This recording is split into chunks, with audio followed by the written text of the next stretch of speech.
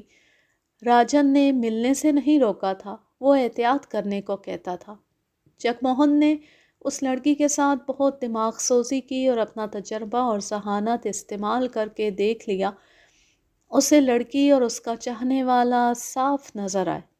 لڑکی چالاک اور ہوشیار نہیں لگتی تھی۔ وہ چالاک ہو بھی نہیں سکتی تھی کیونکہ بچپن میں وہ سرکس میں آئی اور سرکس میں ہی جوان ہو گئی۔ ان لڑکیوں کو باہر کے لوگوں سے میل ملاقات کی اجازت نہیں تھی۔ وہ سرکس کی قیدی تھی۔ جگموہن سنگھ نے مجھے بتایا کہ وہ بھولی بھالی لڑکی تھی۔ جگموہن اتنی جلدی مطمئن ہونے والا آدمی نہیں تھا۔ اس نے پوچھ گچھ اور جرح جاری رکھی۔ اس دوران لڑکی نے یہ انکشاف کیا کہ چند مہینے گزرے جب سرکس کسی اور شہر میں تھا۔ ایک آدمی نے اس لڑکی سے کہا تھا کہ وہ اس کے ساتھ چلے اور وہ اسے اس سے دگنی تنخواہ دلائے گا جو اسے اس سرکس سے ملتی تھی۔ وہ ایک اور بہت بڑے سرکس کا آدمی تھا۔ سرکسوں والے عموماً ایک دوسرے کے اچھے فنکاروں کو لالچ دیتے اور اپنے سرکس میں لے جانے کی کوشش کرتے تھے۔ لڑکی نے یہ پیشکش قبول نہ کی اور راجن کو بتا دیا کہ فلاں سرکس کا آدمی اسے اپنے سرکس میں چلنے کو کہتا ہے۔ راجن نے اس سرکس کے مالک کو بڑا سخت اور توہین آمیز پیغام بھیجا تھا۔ اس لڑکی کو راجن کے اسی رد عمل کا پتہ چلا تھا۔ بعد میں جگموہن نے رنگ ماسٹر اور مدن سے پوچھا کہ انہیں اس سلسلے میں کچھ معلوم ہے۔ رنگ ماسٹر نے بتایا کہ اس کے ساتھ راجن نے ذکر کیا تھا۔ دوسرے سرکس کے مالک نے راجن کو اس کے پیغام کے جواب میں دھمکی بھیجی تھی کہ اگر راجن نے پھر کبھی اسے ایسا پیغام بھیجا تو وہ اپنے پورے سرکس سے ہاتھ دھو بیٹھے گا۔ کیا یہ ممکن ہو سکتا ہے؟ اس سرکس کے مالک نے راجن کے سرکس کو نقصان پہنچانے کے لیے یہ واردات کرائی ہو؟ کیوں نہیں ہو سکتا؟ رنگ ماسٹر نے کہا، وہ سرکس آج کل کلکتہ میں ہے۔ میں وہاں جا کر تحقیقات کر سکتا ہوں، لیکن مخبری اور جاسوسی اگر آپ لوگ کریں تو میرا کام آسان ہو جائے گا۔ آپ اپنے 2-3 ایسے کارندے کلکتہ بھیجیں جنہیں اس سرکس میں کوئی نہ پہچان سکے اور وہ اپنے گھوڑے اور شیر کو پہچان سکیں۔ جگموہن نے انہیں یہ بات کہہ تو دی، لیکن اسے خیال آیا کہ اگر گھوڑا اس سرکس کے کسی آدمی نے چوری کیا ہے تو گھوڑے پر سوار ہو کر کلکتہ تک پہنچنا کچھ مشکل نہیں۔ شیر کو کس طرح کلکتہ لے جایا گیا ہوگا؟ شیر کتا تو نہیں تھا کہ گلے میں رسی ڈال کر ساتھ لے گئے یا اٹھا کر لے گئے۔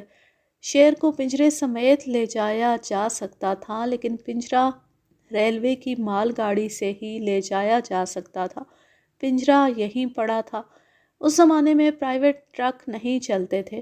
یہ ممکن تھا کہ ملزموں نے شیر کا پنجرہ کھول کر شیر کو بھگا دیا اور گھوڑا لے گئے۔ بہرحال رنگ ماسٹر نے کہا کہ وہ 2 آدمی کلکتہ بھیج دے گا۔ یہ تو بات کی بات ہے۔ جگموہن سنگھ لڑکی سے پوچھ گچھ کر رہا تھا۔ گھوم پھر کر بات پھر راجن کے کردار پر آ گئی۔ جگموہن اب اس شک پر آ گیا تھا کہ ہو سکتا ہے کہ راجن نے اس قصبے کی کسی عورت کو پھانسنے اور اپنے خیمے میں بلانے کی کوشش کی ہو، یا کسی لڑکی کو سرکس میں شامل کرنے کا لالچ دیا ہو۔ اس عورت یا لڑکی کے لواحقین کو پتہ چل گیا ہو اور انہوں نے یہ انتقامی کارروائی کی ہو۔ جب سے تمہارا سرکس یہاں آیا ہے، اس شہر کی کوئی عورت راجن کے خیمے میں کبھی آئی ہے؟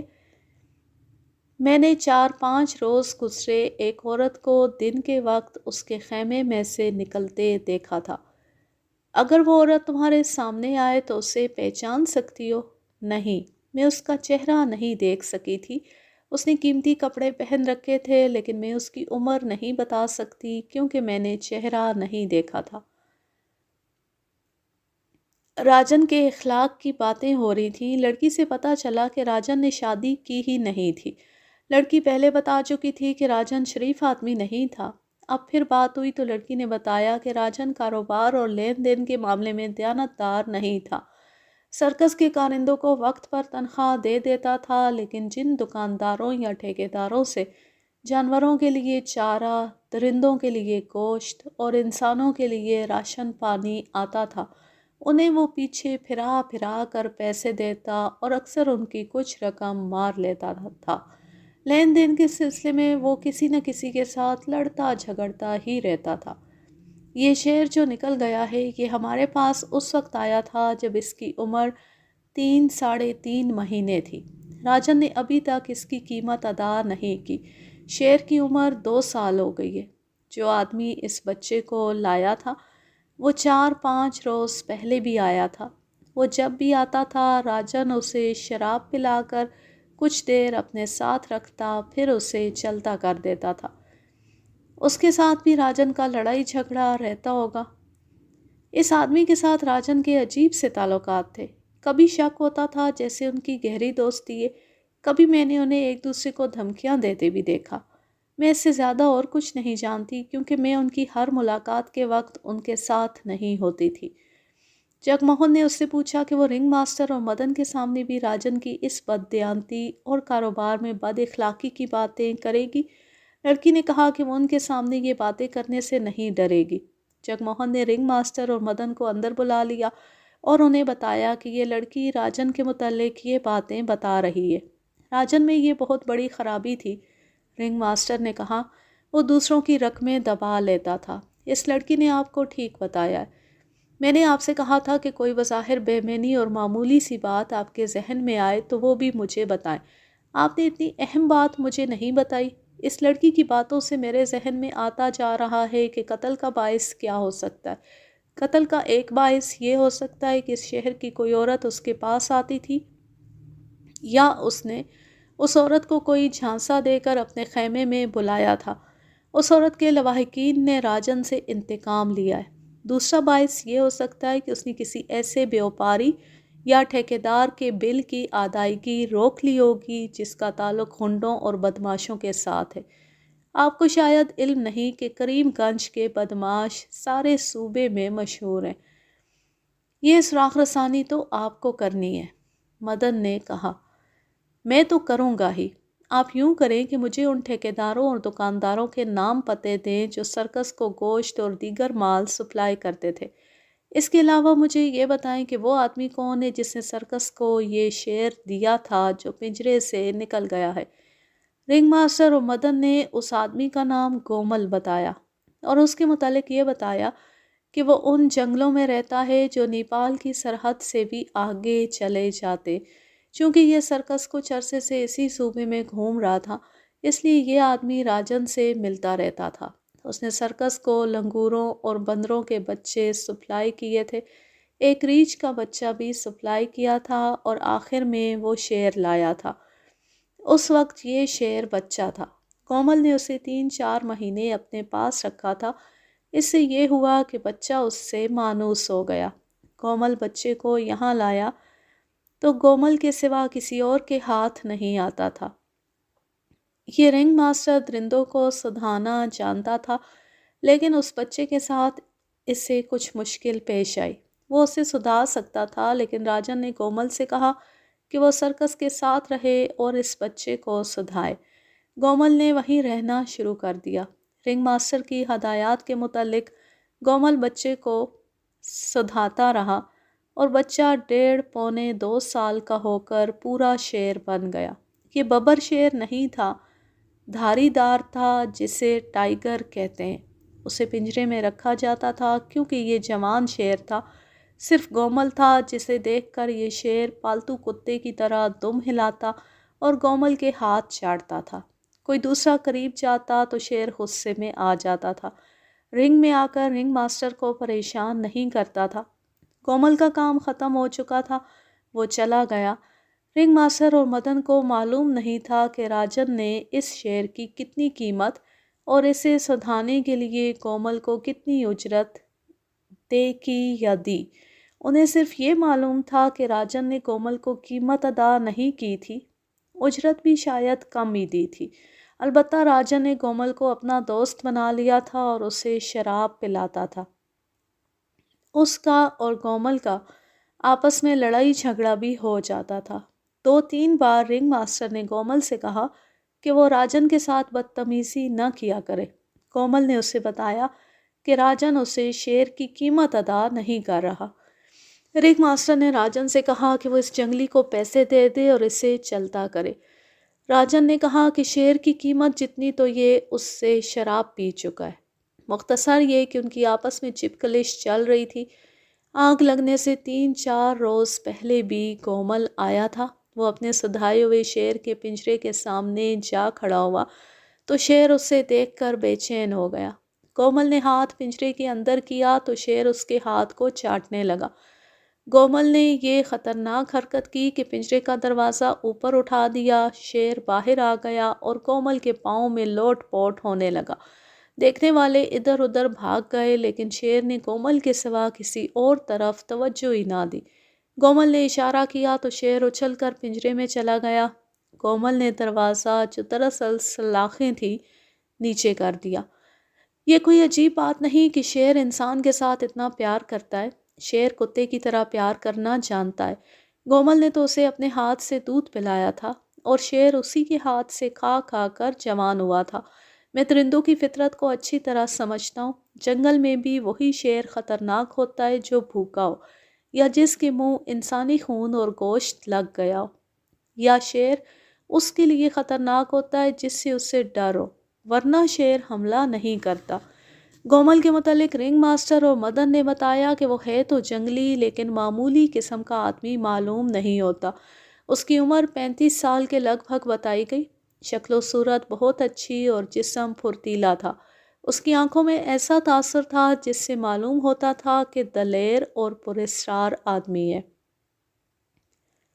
جگموہن سنگھ نے گومل کے متعلق بہت کچھ پوچھا جو اسے بتایا گیا، لیکن یہ کسی کو بھی معلوم نہیں تھا کہ وہ کہاں کا رہنے والا تھا۔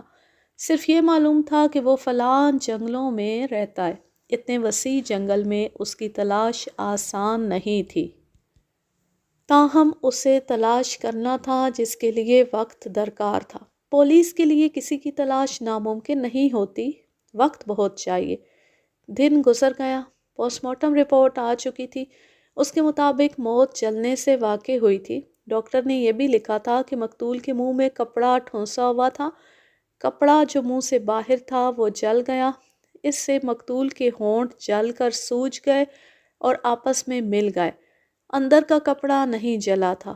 جگموہن یہ کپڑا پہلے نہیں دیکھ سکا تھا کیونکہ لاش کے ہونٹ بند اور بری طرح سے سوجے ہوئے تھے۔ جگموہن سنگھ نے اپنے علاقے کے ڈی ایس پی کو واردات کی رپورٹ اور اس وقت تک جو کارروائی کی تھی بھیج دی تھی۔ ڈی ایس پی انگریز تھا۔ جگموہن نے رنگ ماسٹر، مدن اور لڑکی کو بھیج دیا اور اس آدمی کو اپنے ساتھ رکھا جو اس لڑکی کو چاہتا تھا۔